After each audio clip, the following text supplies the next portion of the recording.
we have with us Raja, Rehan, Arshad. Assalamu alaikum. Kaise hain aap? Alaikum assalam ji, बिल्कुल ठीक ठाक. Thank you so much. Let's start with a brief introduction about yourself. Sure ji. I retired last year from the World Bank after 30 years. I was based in the Islamabad office for 20 years, and then I was in Washington DC for 12 years.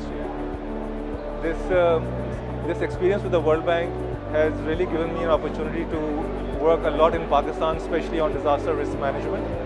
And then globally also, I was leading the facility for resilient recovery on disaster risk management.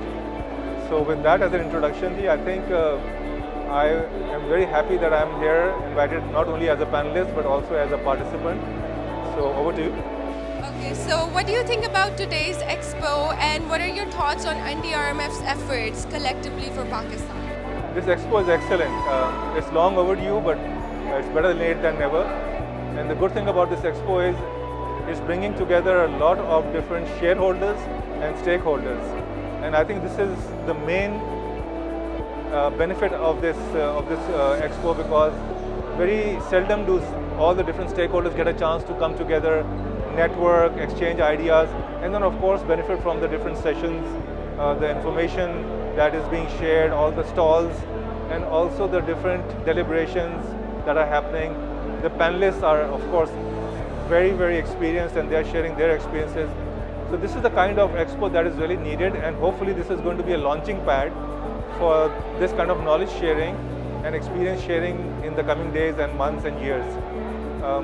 NDRMF has done a stellar job in collaborating with NDMA to organize this, and hopefully this collaboration will now also move into the next phase, which is realizing a number of the outcomes which are coming from this Expo, a number of recommendations, a number of actions in the immediate, short, medium to long term.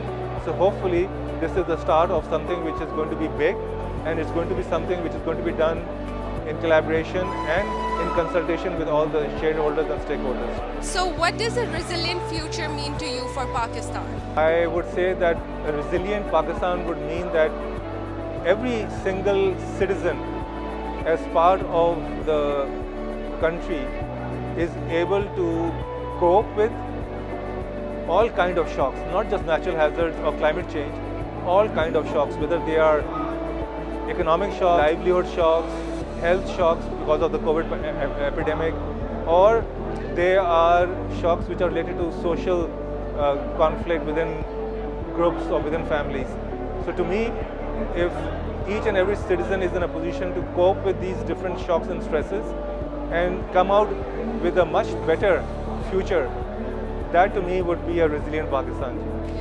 That's really nice to hear. Okay, lastly, I would like to know if you have anything to say to the public or to the collaborators, stakeholders, other organizations working for Pakistan and for disaster risk management.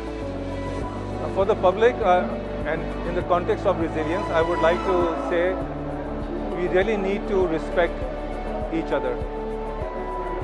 To me, that is the basis of any resilient society and any resilient nation and any resilient community. So that respect should be there.